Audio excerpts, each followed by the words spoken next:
Okay, in my first talk today, I want to talk about the dangerous beauty of bookmark lookups in SQL Server.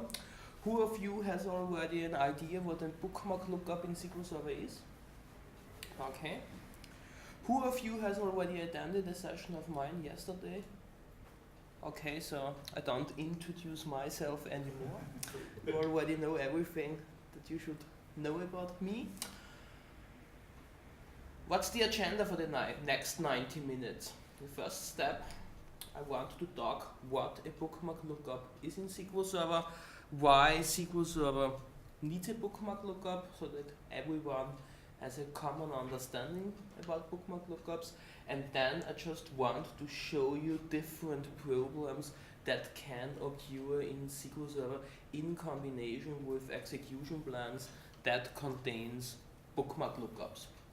We will talk in detail about the so-called tipping point, about a problem in SQL Server called parameter sniffing, inaccurate statistics, how SQL Server deals with parameterization in combination with bookmark lookups, and in the end, if time permits, I also want to talk about some specific kinds of deadlocks that can also occur in SQL Server in combination with bookmark lookups. So mainly, I'm just talking about the various problems that bookmark lookups can have in SQL Server.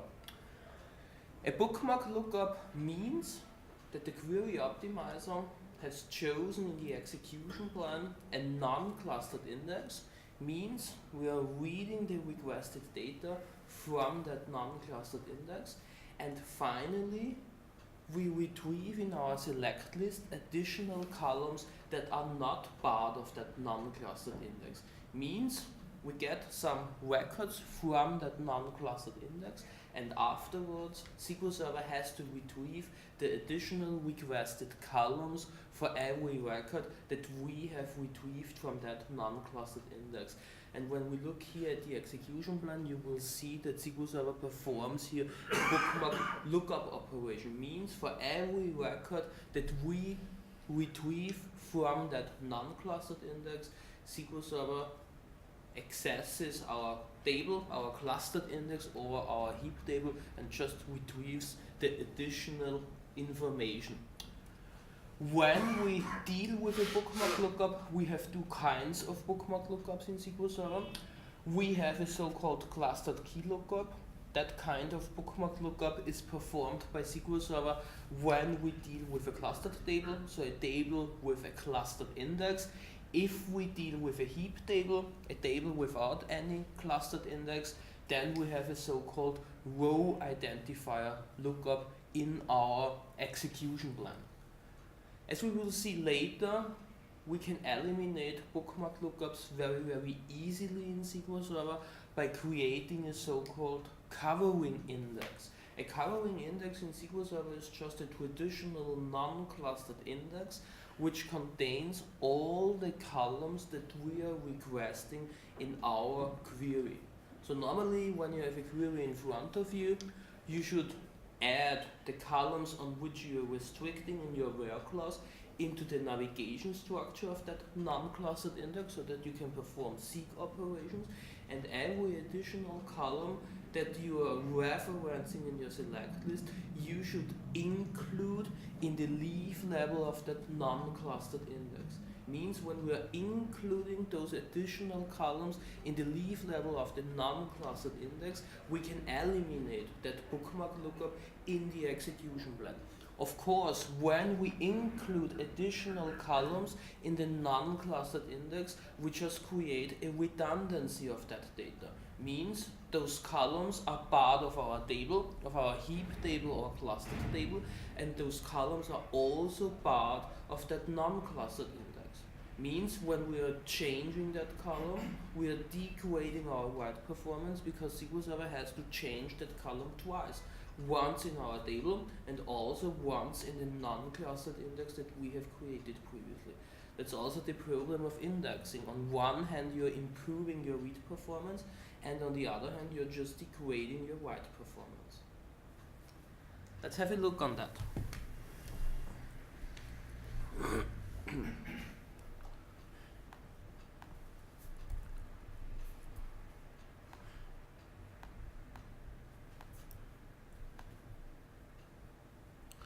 I have here a simple query which retrieves the record with the database log ID of 15. It's a heap table, a table without a clustered index. As you can see, we have on the column database log ID a non-clustered index. That non-clustered index is referenced in the execution plan, so SQL Server makes a seek operation on that database log ID column, as we can see from the seek predicate. And the problem that we have now with that query, we select the column database log ID and also the column database user. That column database user is not part of that non-clustered index, means SQL Server has to perform a lookup operation on our heap table. And as you can see from the output list, we request here the column database user. Means from the execution plan, a bookmark lookup is always performed with a nested loop operator. Means for every record that we get from our non-clustered index, SQL Server has to perform that bookmark lookup into our table. Means the more and more records that predicate returns you, the more often you have to perform that bookmark lookup. In that case, we just return one row, means we also have to perform that bookmark lookup just once, as you can see here from the number of executions. I have here another query which performs a bookmark lookup on a clustered table. As you can see, we request here a range of email addresses from the table person.email address. As you can see, that seek operation returns us 19 qualifying rows. In addition, we want to request the column modified date. The column modified date is not part of that non-clustered index, means for every row that we are returning from that seek operation, SQL Server has to perform that key lookup on our clustered table. Means we execute that bookmark lookup 19 times for every row that we return from the index seek operation. You can see again from the output list, we request the column modified date. As you can see, for that simple query, we already need 42 logical reads. Means SQL Server read here 42 pages of 8 kilobytes. Another query, just the same thing. We return 8 records. In that case, we perform that bookmark lookup 8 times, number of executions. We have here 18 logical reads. As I've said previously, such a bookmark lookup in an execution plan can be eliminated very, very easily. You can see that we retrieve the column modified date with the bookmark lookup, means we can create an additional non-clustered index which includes that column modified date in the leaf level of that non-clustered index. Means when we create that non-clustered index, SQL Server is finally able to satisfy the complete query from that non-clustered index. Means we're just eliminating that bookmark lookup. So let's create that one. Okay. Let's create that one. When we finally rerun our query again, you can see SQL Server has chosen that newly created non-clustered index. So there's no need anymore to perform that bookmark lookup, because every column that we're referencing in our query is now part of that non-clustered index. Means in that case, we have only 2 logical reads instead of 18 logical reads. So that's already a huge difference. Was that the table with the clustered index? Yeah. So it chose to use that. Okay, so Yeah. use the non-clustered. Yeah. In that case, Query Optimizer has seen, hey, every column that you are referencing in that query is part of that non-clustered index, so we just read that data from the non-clustered index. Of course, when we update that column modified date very often, that non-clustered index just degrades our write performance. Because now when you're changing that column, you also have to change that column twice. Once in the clustered index in our table and once in the non-clustered index. So when we run here a simple transaction and we say update person address set modified date equals get date where address ID equals 42, and we run that transaction, and when we look at the execution plan, you can see we have a clustered index update operation, and SQL Server also has to update the non-clustered that we have created previously. Because with the included column, we just have created redundant data in that table. We are storing that column modified date physically 2 times. Once in the clustered index, once in the non-clustered index. So as you can see here, we need for that query 4 logical reads. When we drop again that non-clustered index and we run the update query again, it will be faster. No, not really. It's just a small table. But when we look at the execution plan, no, this was the wrong one. This one. So now we should be faster. Yeah.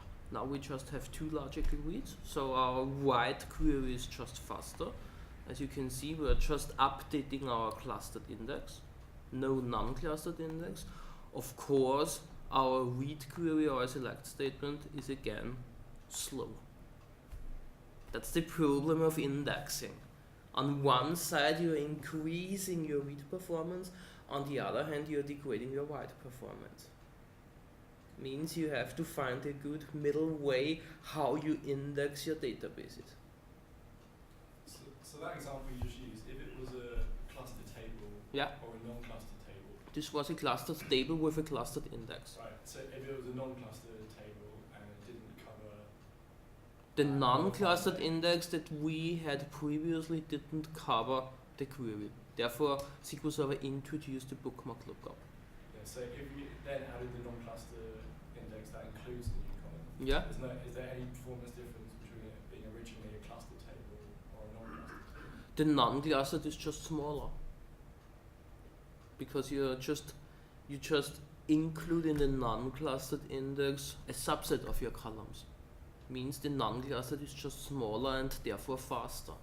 Therefore the query optimizer also has chosen the non-clustered index. Makes sense? For example, when we recreate that non-clustered index, when we run our query,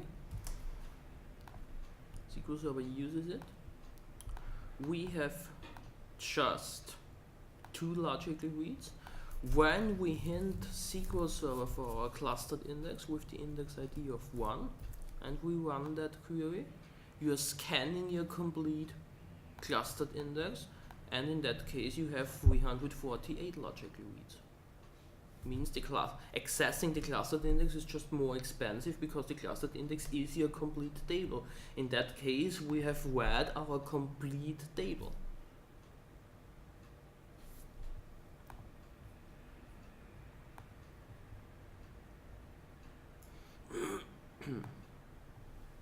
Is this related somewhat to poorly performing plans? Because presumably it's going to do the lookup if it thinks there's so few rows. Yeah, that it makes sense. Yeah. Do them one by one. Yeah. As opposed to the clustered seed. Yeah. When it knows there's a hell of a lot more. Yeah. And now the fun begins.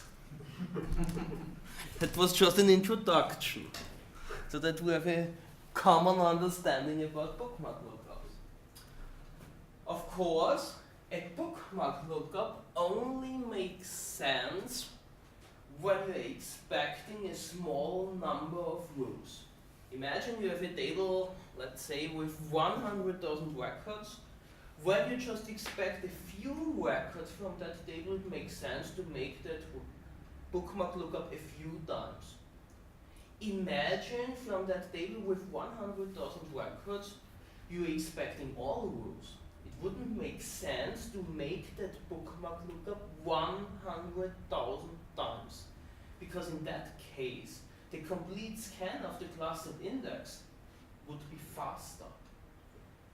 And that point where SQL Server decides if we perform a bookmark lookup in our execution plan or a complete clustered index scan is the so-called tipping point in SQL Server. Based on our statistics, on the estimation, SQL Server decides if the query optimizer generates us a bookmark lookup plan or a plan with a complete clustered index. And the most important thing here is it's based on the estimation, based on our statistics. Means when the statistics are telling you you are estimating for a state province ID of 42, one row, the query optimizer generates you an execution plan with a bookmark lookup. When you in reality return 100,000 rows, you have a huge performance problem because SQL Server just takes that plan and executes it. The tipping point itself depends on the number of pages that we are reading. Means the tipping point doesn't care about the number of records.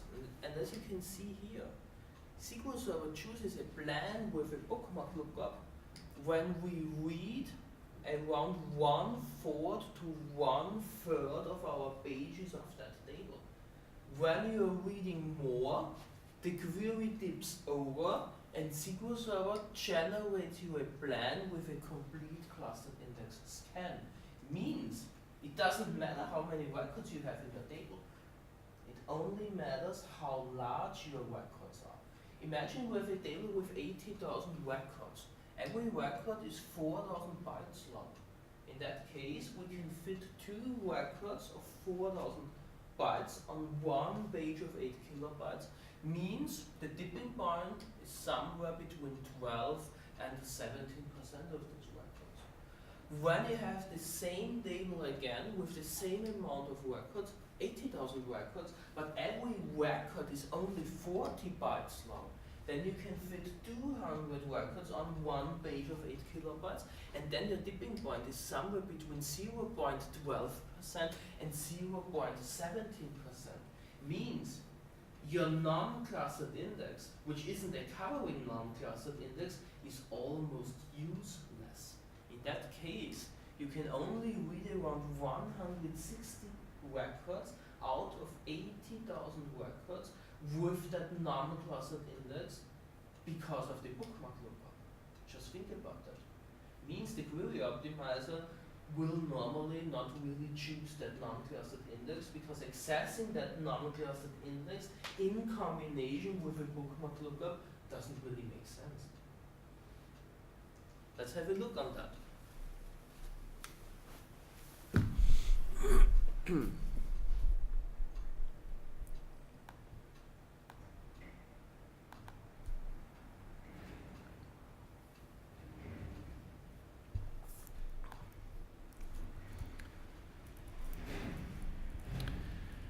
I create here a new table. Every record in that table is 400 bytes long, means we can store on one page of 8 kilobytes 20 records. I create on the first column customer ID, a unique clustered index, and I insert 80,000 records in a while loop into that table. Means every record is 400 bytes long, we can store 20 records on one page of 8 kilobytes, means we have in the leaf level of that clustered index 4,000 pages. Takes a few more seconds. And afterwards we create on the column value a non-clustered index. Means when we restrict on that column, when we retrieve additional columns in the select list, we just generate a bookmark lookup in the execution plan. When we read from that table everything, SQL Server chooses a clustered index scan operator in the execution plan.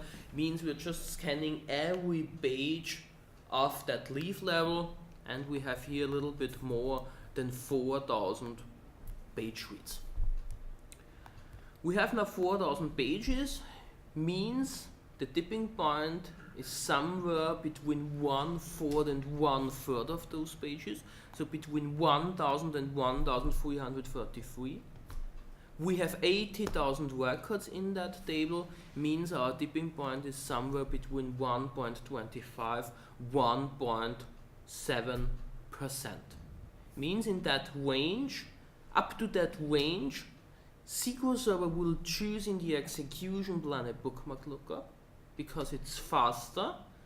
When we are over that range, the query dips over, and the query optimizer gives us an execution plan with a clustered index scan where we have a predicate to filter out non-qualifying rows. I'm running here now a simple query. Customers were values smaller than 1062. When we look at the execution plan, we have a nice bookmark lookup. Means that non-clustered index seek operator returns us 1061 rows. Means for every record that we return, we have to perform that bookmark lookup, number of executions. We perform here a bookmark lookup into a clustered table, means for every record, SQL Server has to perform a seek operation through 3 levels to find the row in the clustered index.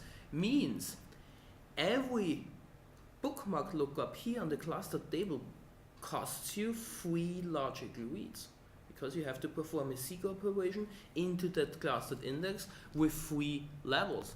And as you can see, that query already costs you 3,262 logical reads to retrieve 1,061 rows out of 80,000.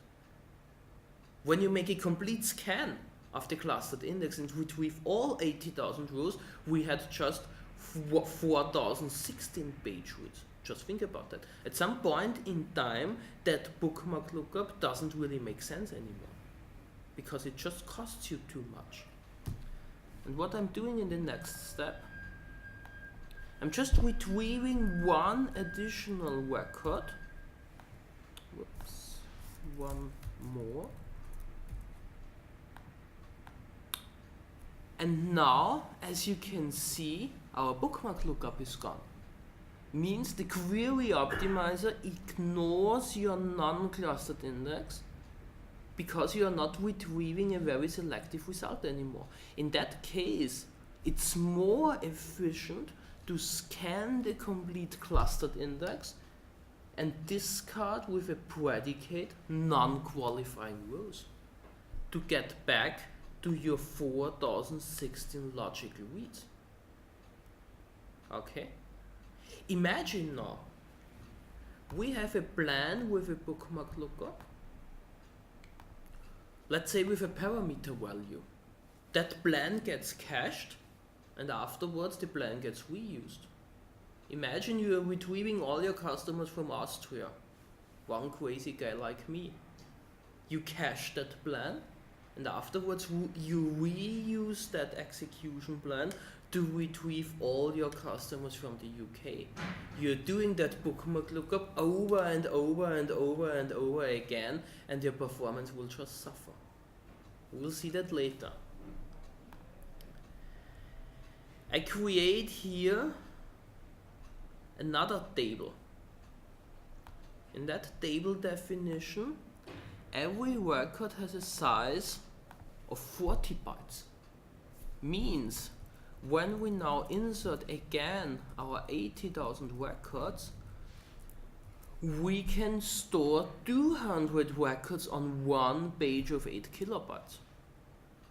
So we are dealing with the same set of records, 80,000 records, but instead of 400 bytes, every record is just 40 bytes long.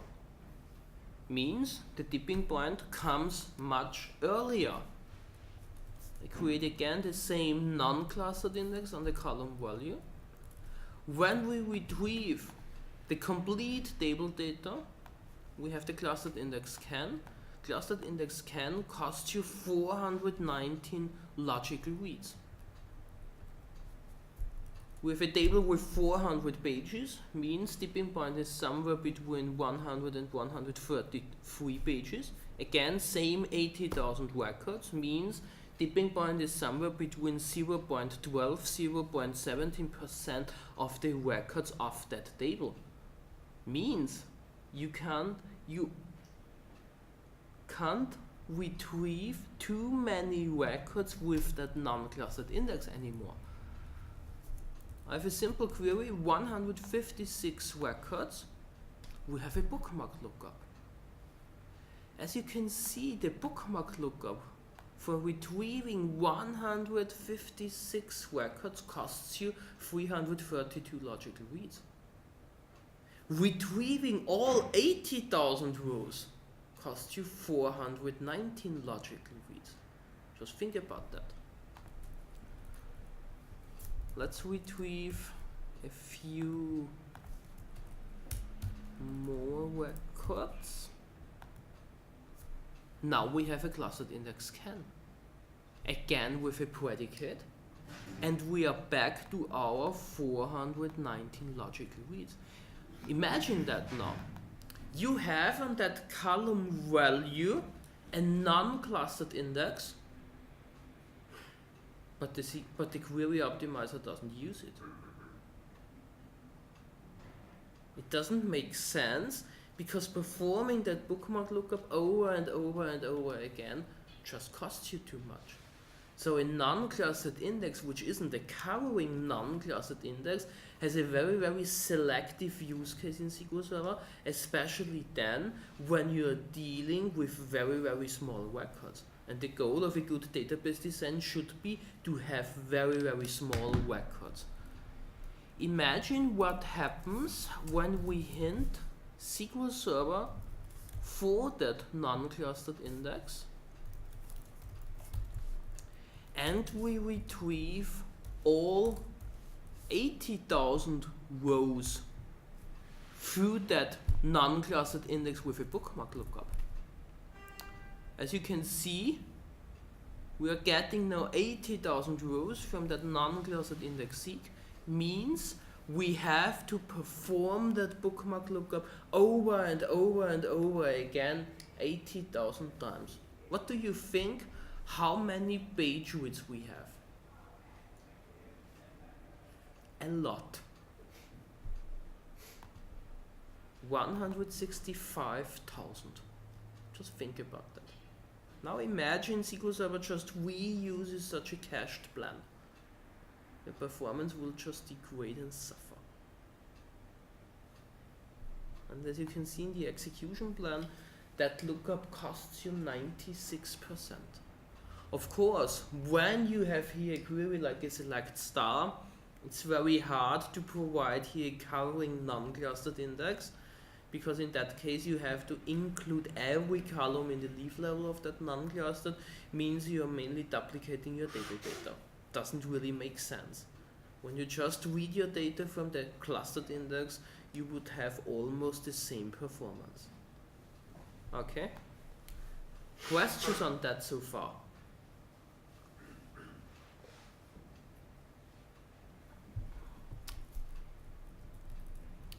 Okay, let's move on.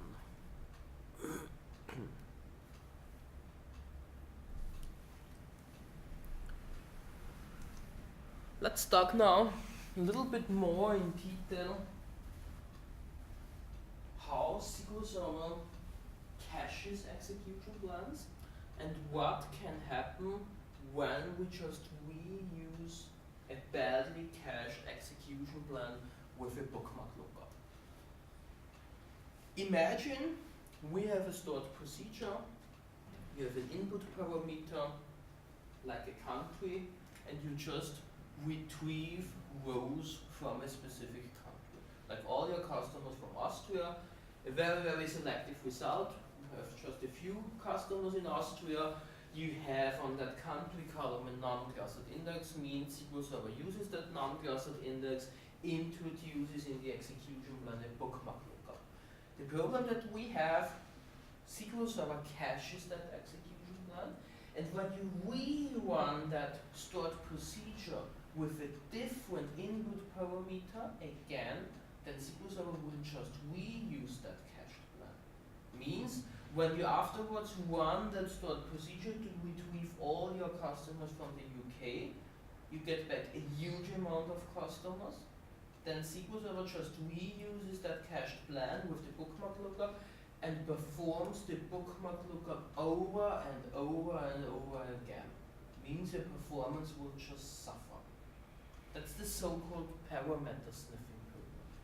Microsoft says it's a feature, we say it's a problem or bug. Means when you have parameter values in a stored procedure, you always have a so-called compile time value and a runtime value. Means your execution plan is compiled and optimized for a specific value, and afterwards you are running that cached plan maybe with a different runtime value. Means in combination with bookmark lookups, you will get a huge amount of performance problems. You will see a very, very high IO consumption. We've already seen earlier when we retrieve all 80,000 rows with a bookmark lookup, we have 165,000 logic reads. The nested loop operator in the execution plan is CPU bound, means your CPUs will also go up, means as a conclusion, you just have a really, really badly performing SQL Server. I've already seen plans with a bookmark lookups where the whole SQL Server just got crazy. Your CPUs are going up to 100%, and maybe you're reading 10 gigabytes, maybe you're reading 100 gigabytes of data from your storage just because of that bookmark lookup. Because you're doing that bookmark lookup for every row that you return from the non-clustered index. We have here now different options how we can work with that specific program. SQL Server provides us here multiple query hints. We can perform a recompilation of the complete stored procedure. Since SQL Server 2005, we can also make a so-called statement level recompilation. Means we just recompile that specific statement within our stored procedure. Means every time when we execute that stored procedure, SQL Server gives us a new execution plan which is optimized for the current provided input parameters. We've also a so-called optimize query hint. With that query hint, we can also optimize our execution plan for a specific input parameter. For example, when you know normally I'm executing that stored procedure with an input parameter of UK because I normally retrieve all my customers from UK, then you can also tell SQL Server with that query hint that you always want to have an execution plan which is optimized for the parameter value of UK. Means when you're calling first the stored procedure with an input parameter value for Austria, you will get a plan which is optimized to retrieve all your customers from UK. So maybe you perform a complete scan of that table. Let's have a look on those things.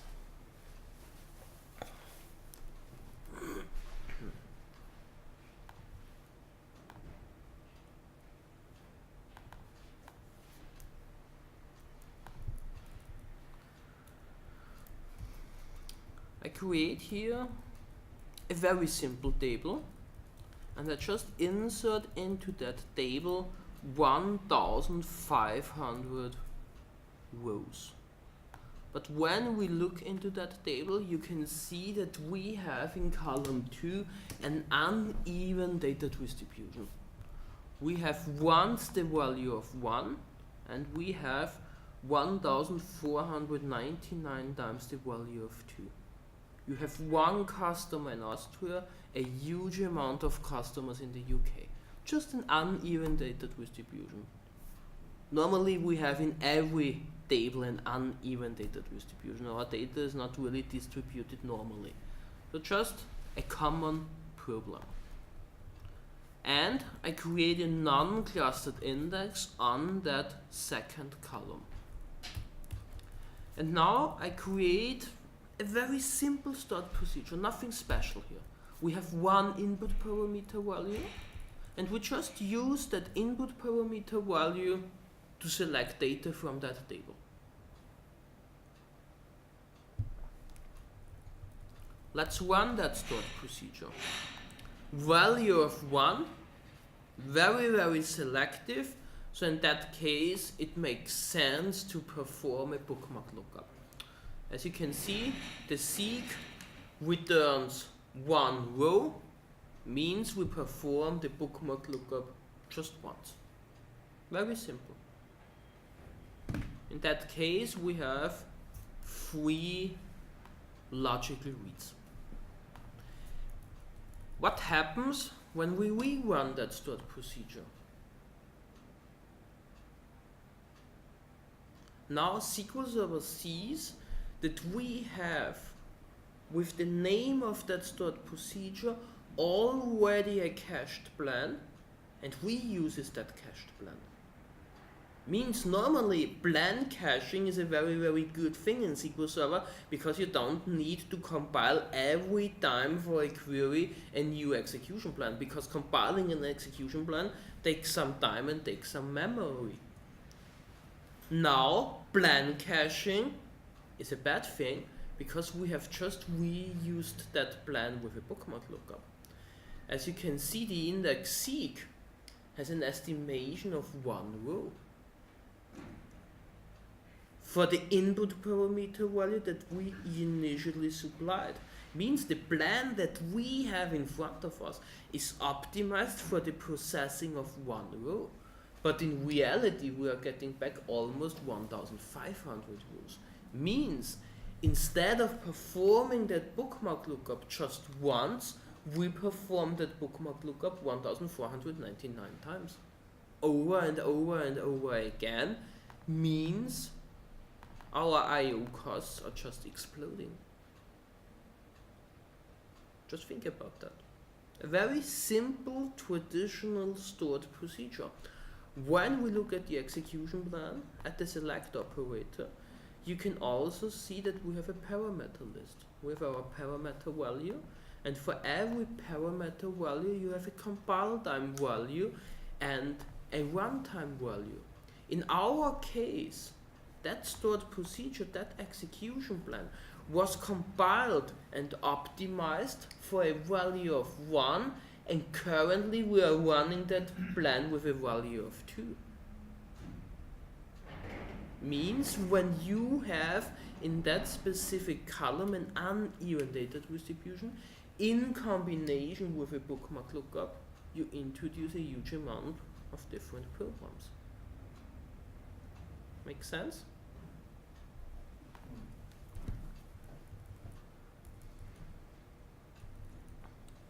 So the question is how we can deal with that problem. The easiest solution is, of course, to provide a covering non-clustered index, just to include those additional columns that we are referencing from the bookmark lookup into the leaf level. Of course, here it depends how your query looks like.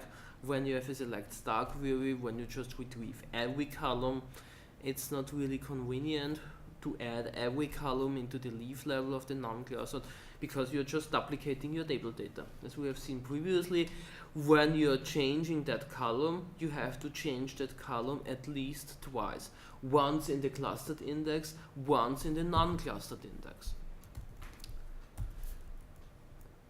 One thing that you can do is the following. You use local variables. So we have the input parameter value, and we assign that input parameter value to a local variable, and then in our select statement we just reference that local variable. Means during query optimization, the query optimizer has no idea which value you are providing in that local variable during runtime. Means in that case, the query optimizer can't really produce you a very good execution plan, because during compile time we have no idea which value we are providing here during runtime. So when we run that execution plan again, you can see SQL Server generates us a table scan operator, because we have now an estimation of 750. So around 50% of that table, we are over the dipping point. So the query optimizer has chosen a table scan in combination with a predicate. The question is why we have an estimation of 750. That estimation comes from the statistics. We have for our non-clustered index a statistics object. And inside the statistics object you have a so-called density value, how dense your data is. We have in that column two distinct values. The value of 1 and 2 means 1 divided by 2 distinct values gives you a density value of 0.5. You have 1500 rows in your table, multiplied by 0.5 equals to 750 rows. So when you work with local variables, then SQL Server just uses that density value to make an estimation how many rows you are returning. So it depends again on your data distribution which execution plan you are getting here. With a density of 0.5, we are here almost always over the dipping point, so the query dips over. SQL Server always generates us here a table scan, and in that case the table scan costs us 4 logical reads. Yeah? If, let's say we have an application which don't use a stored procedure, we use things like entity framework or dynamic SQL, Yeah. do we have still the same problem? You still have the same problem when you are working with parameterized SQL statements. Right. Yeah. Okay. So when you say, half the tools not available to you, because presumably your application is you can't hard code hints, that kind of stuff into the statement Yeah. to avoid the situation. so for example, when we go up,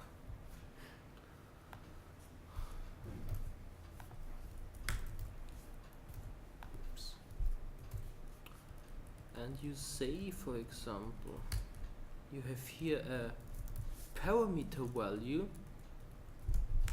you have the same problem. Ah, I see.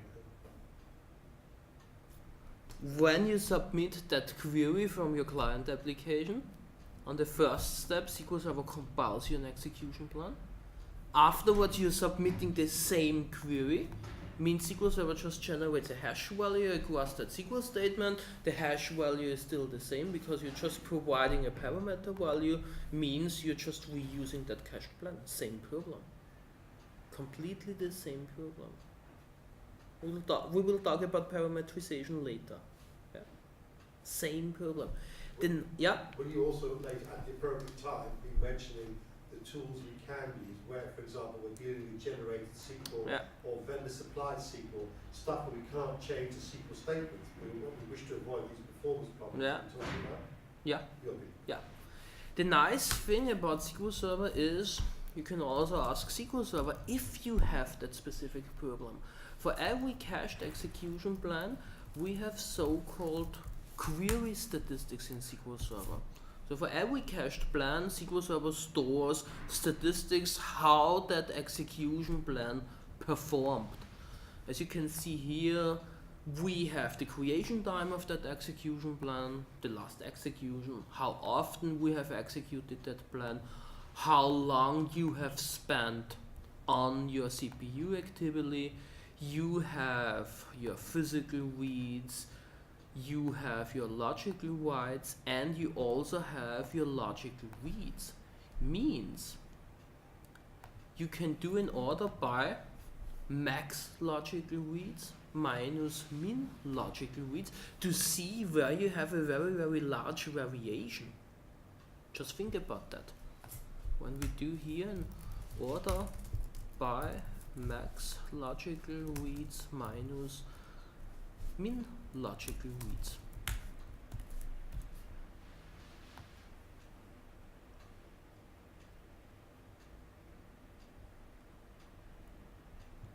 As you can see here, when you have a very, very large variation, then you also should look on these specific execution plans.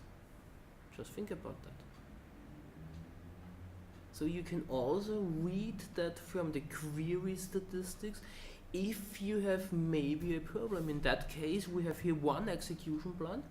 At the minimum, that plan produced 2,361 logical reads, and once in time, the complete same plan produced for 38,000 logical reads. So in that case, you can further dig into that plan. We have here a plan handle, it's a hex value which uniquely identifies that execution plan. Means with the dynamic management function system exec query plan, we can retrieve that plan and further look on that plan what happens here. Okay? So you can also go proactively to SQL Server and ask SQL Server, hey, what are those queries where I have a very large variation between my logical reads? And maybe you have here that parameter sniffing problem in combination with a bookmark lookup.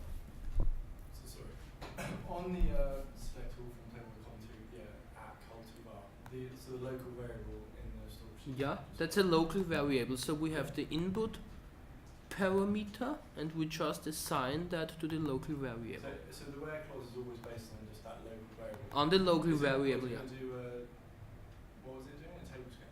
In that case, a table scan, because the query optimizer has no idea during the query compilation which value you are providing here. So as I've said earlier, in that case, the query optimizer uses the density value. In our case, use the cache plan. the cache plan is still reused, but the density value is used to generate the initial plan. Means in our case, our initial estimation is 750 rows. With that estimation, we are over the tipping point. Means SQL Server has chosen here an execution plan, where we have it. SQL Server has chosen here an execution plan with a bookmark lookup. With a table scan, sorry. But the plan is still cached and reused. Okay? So if I had a index covering, for example, a date, Yeah. and I had a local function saying get last business date or something, it would never think of using a plan based on an index covering the date. Well, when you have a covering index for such a query, all your problems are just gone away. Because you have no bookmark lookup with a covering index. As we have also already seen earlier. The problem itself is very easy to solve. Create a covering index. The covering index eliminates your bookmark lookup and you are happy. All your problems are just gone. Except you've now got 40, 50 indices on a table. Then you have a huge problem, of course, as I've also said. When you add a huge amount of non-clustered indexes, you are just degrading your write performance. But the solution is very simple. The solution is very simple.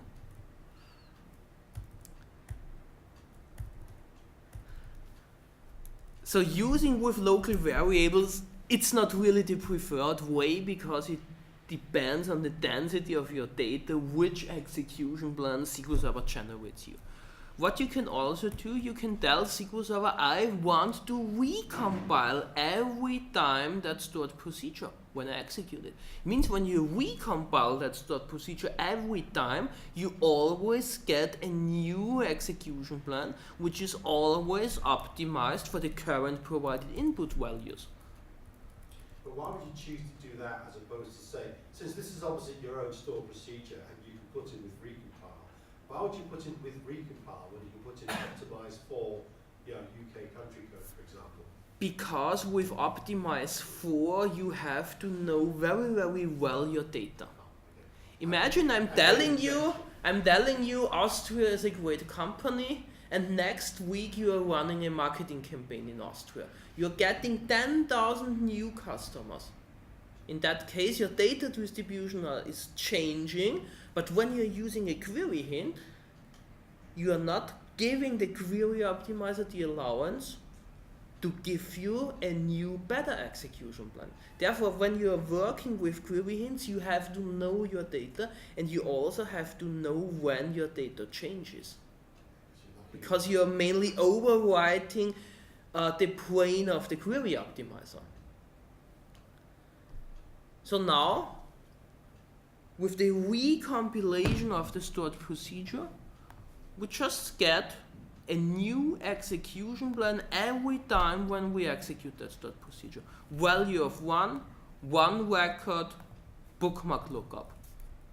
Value of 2, 1499 records, table scan. The problem is, a recompile of the complete stored procedure is not the best thing. Normally stored procedures contains a huge amount of different SQL statements, and maybe you have only in one specific statement that parameter sniffing problem. Here with the recompile, SQL Server recompiles the complete stored procedure, every statement. So you are again wasting a huge amount of CPU cycles. What you can do is you can also make a so-called statement level recompilation, available since SQL Server 2005. Means in that case, SQL Server just recompiles that specific statement every time when you execute it. For all the other statements, we just generate once our execution plan, we cache that plan for that statement, and afterwards we just reuse that cached plan. Normally, when you can't change your indexing strategy, that's the preferred way how to deal with that problem. You just recompile that specific statement that causes you that parameter sniffing problem. So in that case, when we run that stored procedure, we get 2 times in the execution plan a bookmark lookup. Because the value of 1, very, very selective, just appears once in that table. Afterwards, when we rerun that cached execution plan with the value of 2, the first cached plan gets just reused. So here we still have the same problem with an estimation of 1 row. In reality, we are getting back 1499 rows. And the second statement was just recompiled. Means in that case, we are again over the tipping point, and now we have the table scan, which is the preferred way for the value of 2 to retrieve that data. And as you can see, when we go here to the select operator, you can again, no, we don't have here the parameter list. Maybe we have it here in the first one. Yeah, here in the first one, you still see that the compile time and runtime values are just different. So that's the preferred way in combination with stored procedures when you can't work on your indexing strategy. The default one should be always to create or to try to create a covering non-clustered index. So is there nothing you can do on this statistics? You can't use a histogram or something to tell that for this column there really is a strong skew on the distribution? No? You can't? Yeah. because the initial plan is just based on the first provided input parameter value. Of course, the same problem can happen when your statistics are inaccurate. You have an estimation of one row, and in reality you are getting back for that value of 1,000 rows. The same problem. The same problem can happen with inaccurate statistics.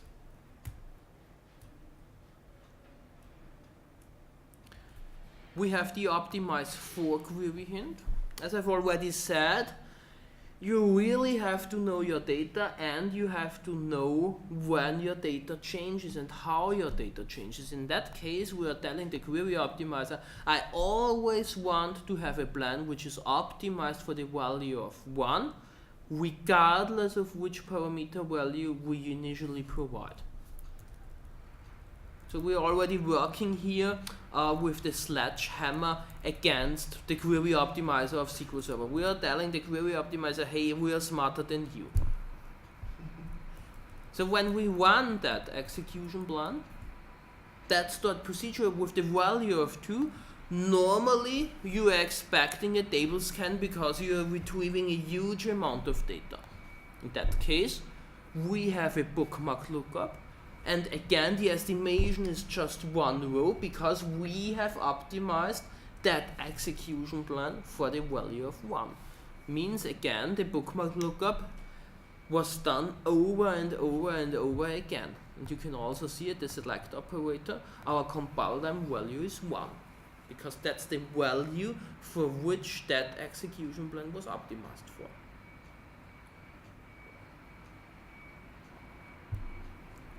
And in that case, we have 1,505 logical reads.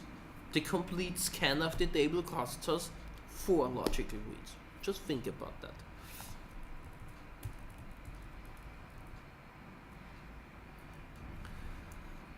You can also optimize your stored procedure for unknown. You have no idea for which parameter value. In that case, when you optimize for unknown, then SQL Server again just uses the density value that we have seen previously.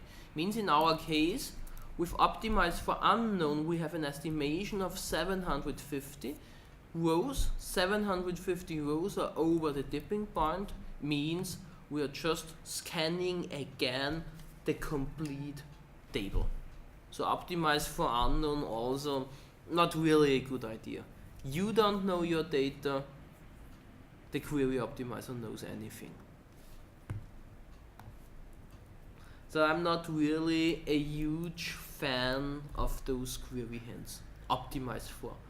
The option recompile on the statement level can be quite interesting. Imagine now we have our original stored procedure. And we can't change that stored procedure, and we can't work on our indexing strategy. Imagine you have a third-party application, that third-party application executes a problematic statement, but you can't change anything. What you can do in that case, you can create a so-called plan guide. A plan guide is a native database object, and with a plan guide, you are able to attach a query hint to a specific statement. Every plan guide has a name, is for a specific statement, for example in a specific stored procedure. Also works with just statements that you are submitting. And in that case, you can provide a query hint. You can attach transparently a query hint to a specific statement. For example, an option optimize for, or we can also use the option recompile that we have seen previously.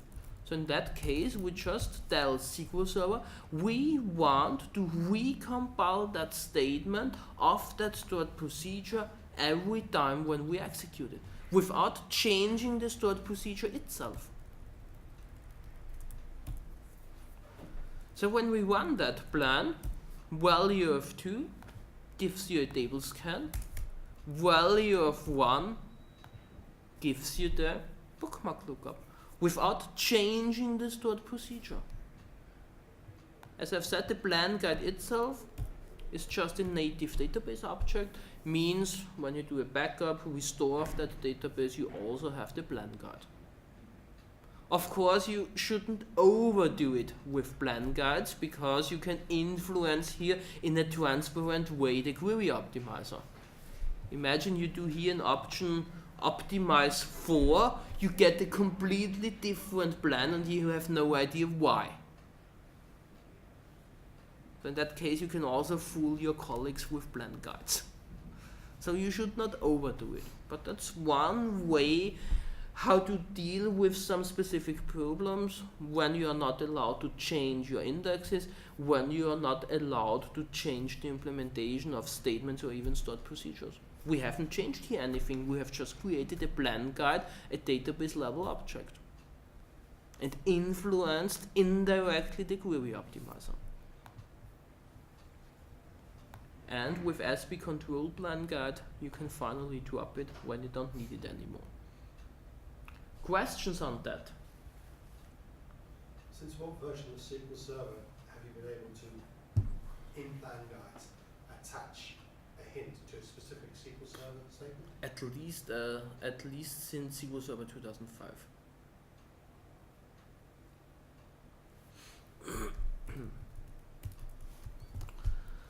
Other questions so far? Again, at the right time, if you can change the indexes, Yeah? but can't change the SQL statement. Your initial example about country code, could you create a filter index that could say exclude the United Kingdom and leaving Austria and other relatively small ones? Would that solve that problem? No, not really. Ah, No. Because in that case, the query optimizer will not use the filtered index. really? Yeah, with a parameter value. Ah, okay. Because when you afterwards cache the plan, you would get back a wrong result. So only work with hard-coded values, not with... Only with hard-coded values, yeah? Because then you can predict the result. So when we go up to that non-clustered that we have created somewhere,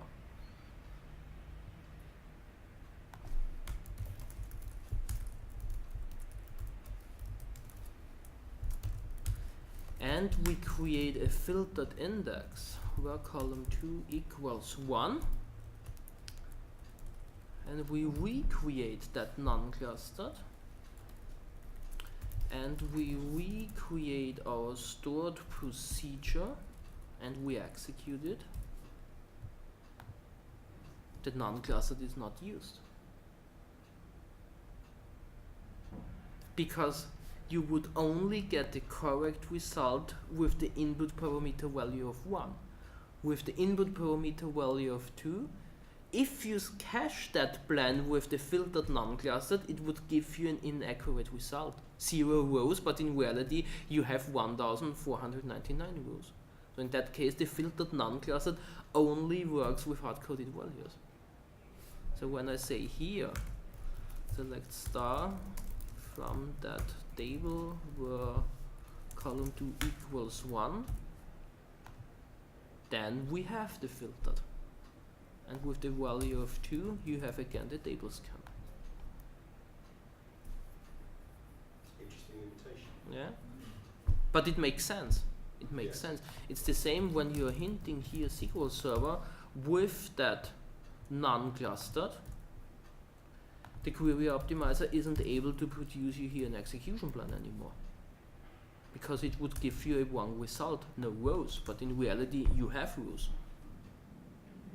So before the query optimizer gives you a wrong result, the query optimizer says, hey, sorry, I'm not able to produce you here an execution plan. Because that's a contradiction that we have here. We can't have any rows with the value of 1 in that filtered non-clustered. This doesn't work. Okay? Good question.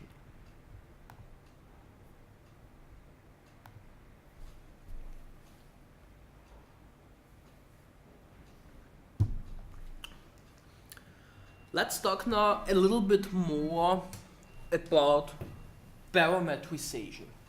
As I've already said earlier, the same thing can happen when you're working with parameterized SQL statements, when you're working with ADO.NET, Entity Framework, some other OR mapping technologies. The same problem will just happen because you initially generate a plan with a parameter value, you cache that plan, which is optimized for the first provided input parameter value, and then you just reuse it. Same thing. The problem that we have in SQL Server is that SQL Server also can auto-parameterize specific SQL statements. We have a so-called auto-parameterization and a so-called forced parameterization in SQL Server. When we have in SQL Server a so-called safe plan, then SQL Server will auto-parameterize our SQL statement. So it means you provide a hard-coded parameter value and SQL Server substitutes that hard-coded parameter value, or that hard-coded value with a parameter value.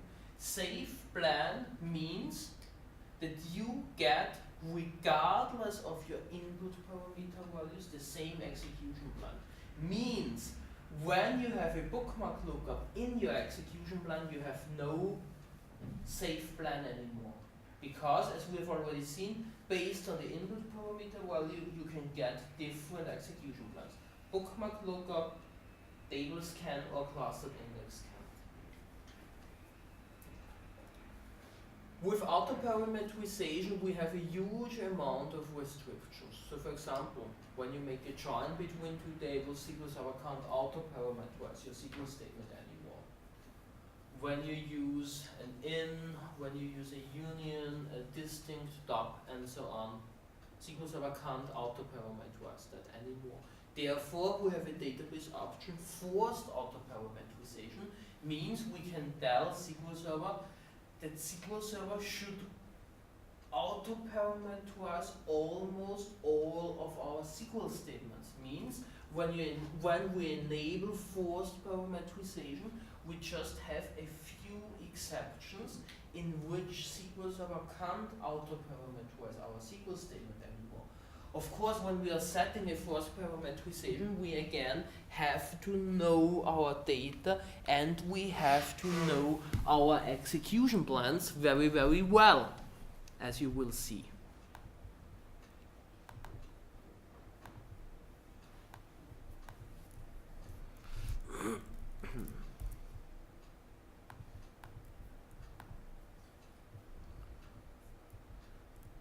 I create here a simple stored procedure. With that stored procedure, we just analyze the plan cache. So what I'm doing here, I'm just going to the plan cache, system exec cached plans. I retrieve the execution plan, the SQL statement, and also the query statistics that we have already seen previously. So just a simple stored procedure which helps us with the analysis of the plan cache itself. Okay? And I create now a simple table. Let's clear the plan cache. And I have here a simple SQL statement with a hard-coded parameter value. And as you can see, with that hard-coded parameter value, whoops, that was wrong. With that hard-coded parameter value, SQL Server was able to substitute that parameter value with a parameter. That's auto-parameterization. That's auto-parameterization in SQL Server. Means we have an auto-parameterized plan. That plan gets cached and can get reused with different hard-coded parameter values. Means when you use here a different value, SQL Server can reuse that plan. That's auto-parameterization. Of course, that can get, again, very, very dangerous when you have bookmark lookups. When we look into the plan cache, you can see now that we have one auto-parameterized plan here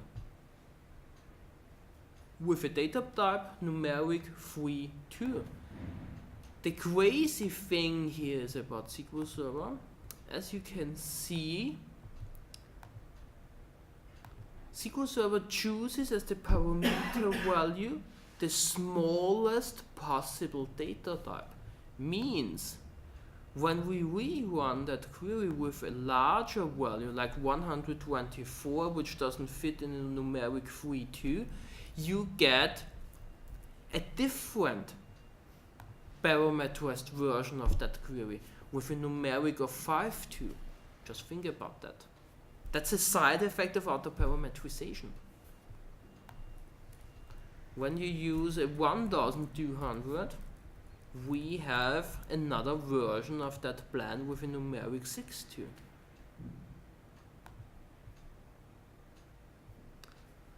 So that's a very interesting side effect of auto-parameterization. Show you here another thing. What I'm doing here,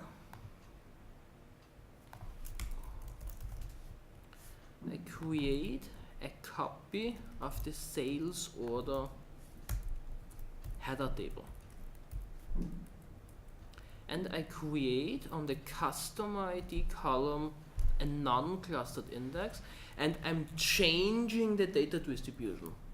I'm just saying the first 60,000 rows of the table are just belonging to one customer.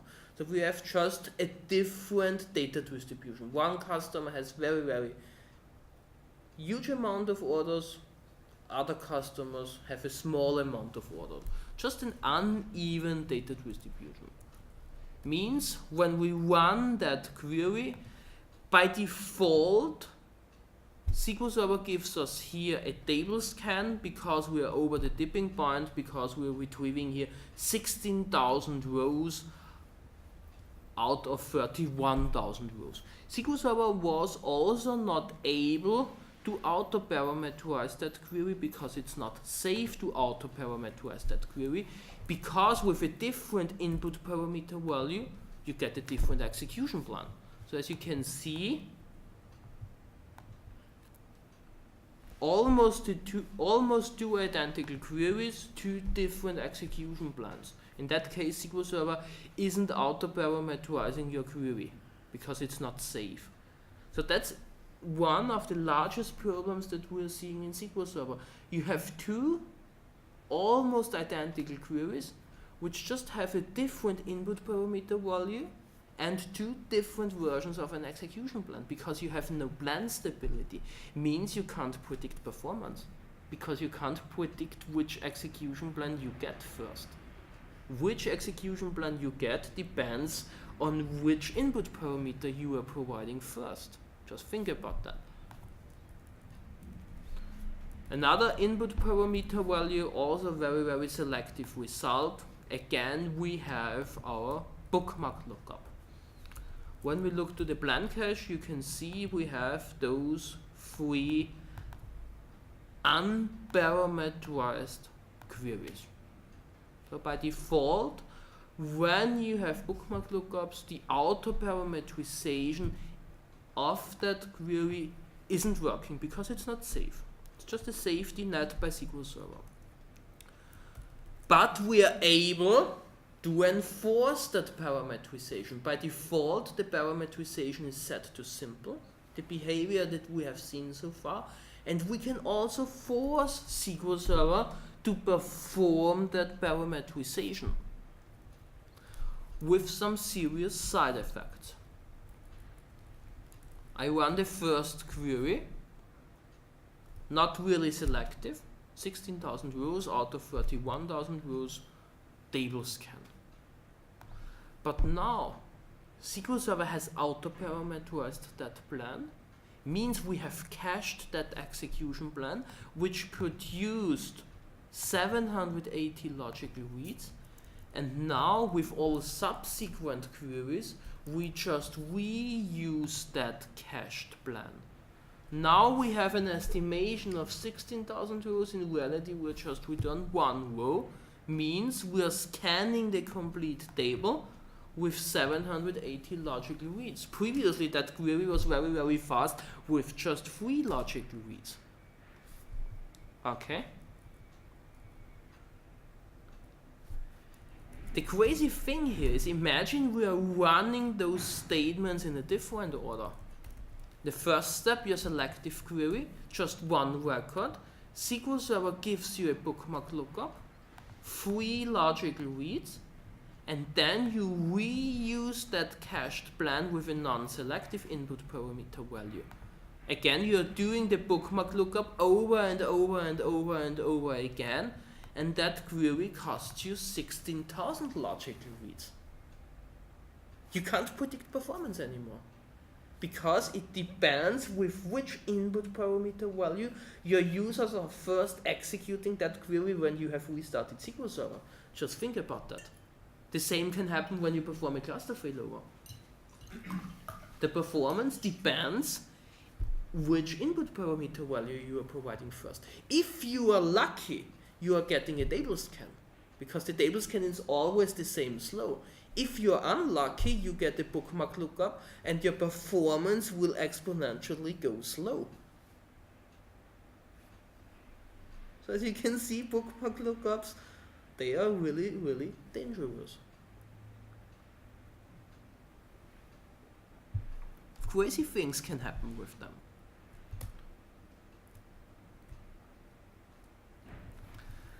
Is there any tools available for us to identify those scenarios?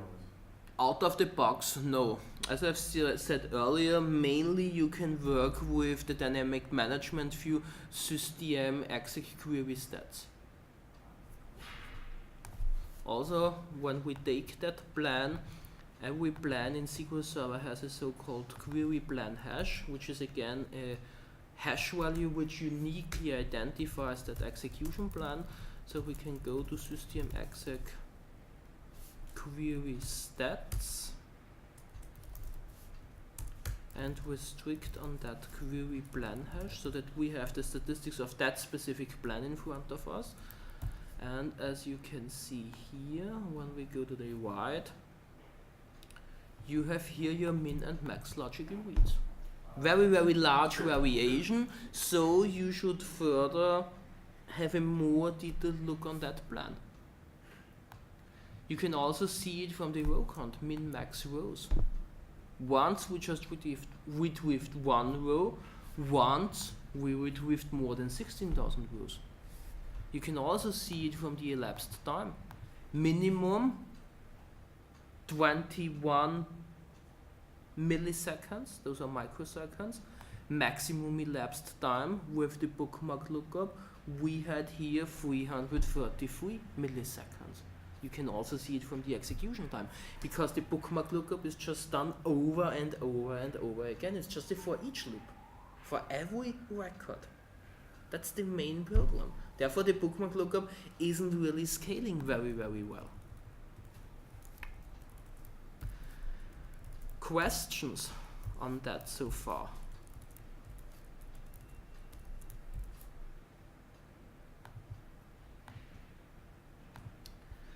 Okay, and for the final part of that presentation, we will talk about deadlocks. Because that bookmark lookup can also result in a deadlock situation when you have a parallel write activity on that plan. Let's demonstrate that.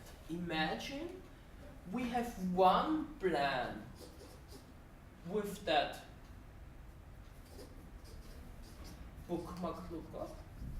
So we have the seek, we have the lookup with our nested loop, and we have a second plan which changes the non-clustered index. In that case,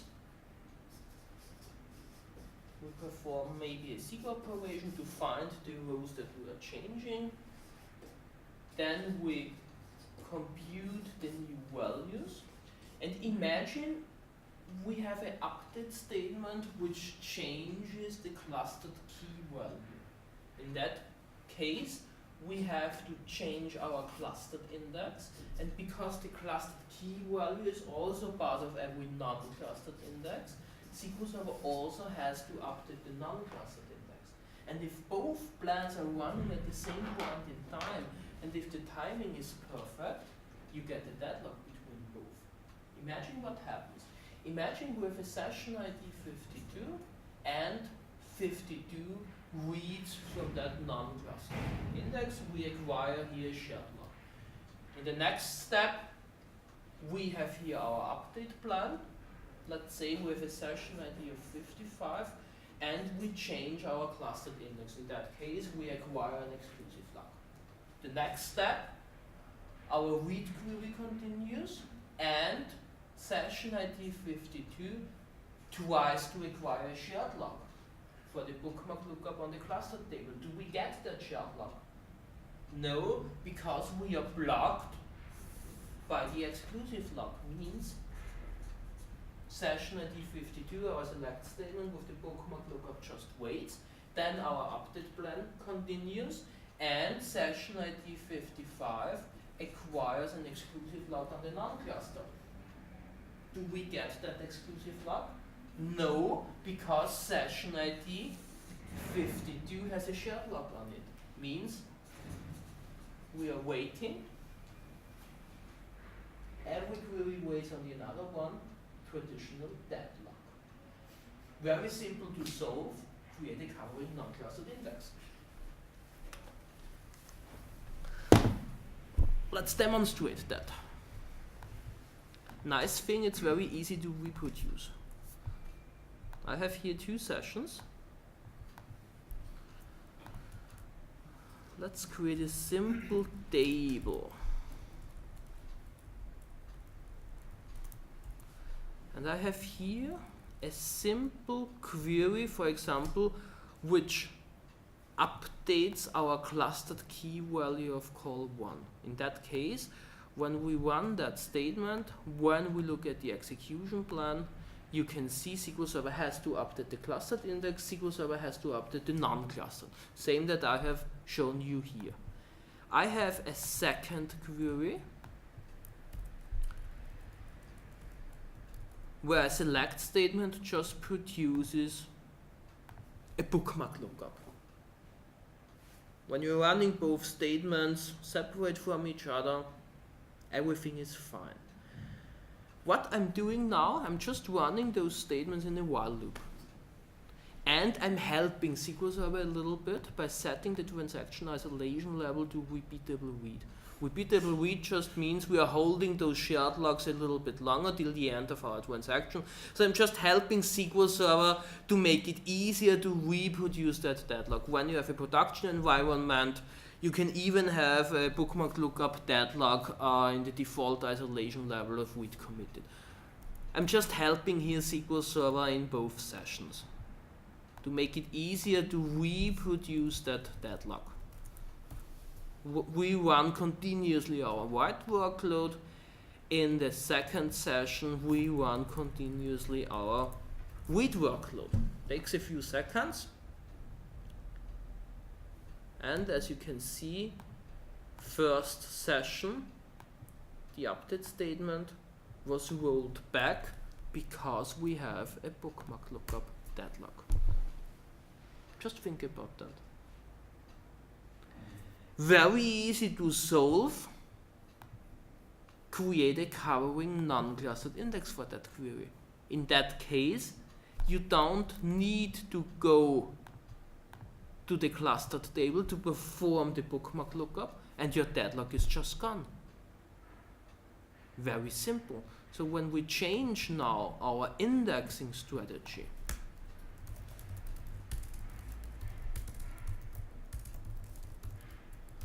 and we include, let's say instead of a select star, we just do a select call to, and we include call to in the leaf level of the non-clustered, then we get read of that bookmark lookup. we just perform an index seek non-clustered, means again we can run both transactions forever without any deadlock anymore. So that's the first option when you can work with your indexing strategy. The second thing is you can enable optimistic concurrency. For example, read committed snapshot isolation, which was introduced back with SQL Server 2005. With read committed snapshot isolation, select statements are not acquiring shared logs anymore because they are reading transparently the corresponding version from the version store, which is held in DempDB. So when you can't work with your indexing strategy, you can also use read committed snapshot isolation, and that specific kind of deadlock will be also gone away. So 2 ways how to deal with that specific problem. And as you can see, we still execute without any deadlock. So the deadlock was just caused by that bookmark lookup operation in the execution plan. Just think about that. One specific pattern in an execution plan produces a huge amount of different programs. So, the first step, we have talked about bookmark lookups, why they are needed in SQL Server, how they look like in the execution plan. Then we have talked about the tipping point. As you have seen here, most important thing about the tipping point is the tipping point just depends on the number of pages you are reading, not on the number of records. Then we moved on to parameter sniffing, which is one of the largest problems or challenges in SQL Server when SQL Server caches a plan, which is optimized for the first provided input parameter values, and then we're just reusing that plan. It can cause you a huge amount of different problems. We have talked about auto-parameterization, forced parameterization. As you have seen, forced parameterization also not really recommended because SQL Server will just reuse a parameterized version of that plan, and this can also causes you a huge amount of performance problems. And finally, as you have seen, with a bookmark lookup in the execution plan, it's very, very easy to get a deadlock when you have a concurrent update execution plan, which also changes your clustered and non-clustered index. Questions so far? Yeah, if you've got a stored procedure, SQL Server's cached the plan, Yeah. and you see that it's using the bookmark lookup, Mhm. you then subsequently go and create a covering index Yeah. for it. Will that plan then detect that index automatically? Yeah, because you are changing your database schema, and therefore SQL Right. Server triggers a recompilation. Same Right. thing happens when the statistics are updated. So at any, right, so execution plans are then changed. Yeah. Any change to the schema then triggers a. Yeah. Yeah. Right, okay. On all dependent tables. Of course, when you are creating or changing an index on a different table, then your execution plan is just reused. But SQL Server recompiles every time when on the corresponding table a data change, a schema change has happened, or when your statistics are updated. If you want to know more about performance tuning and troubleshooting in SQL Server, I'm coming back to London in the first week of June, a 5-day-long workshop just about performance tuning and troubleshooting in SQL Server. You can find more information about that workshop on my website at sqlpassion.ad, and as I've already said, when you give me a business card, I can also grant you a discount of 10%. Okay, so thanks for attending.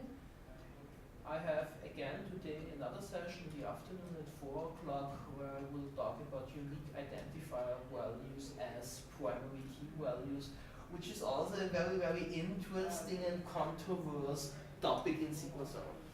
So thanks and see you later.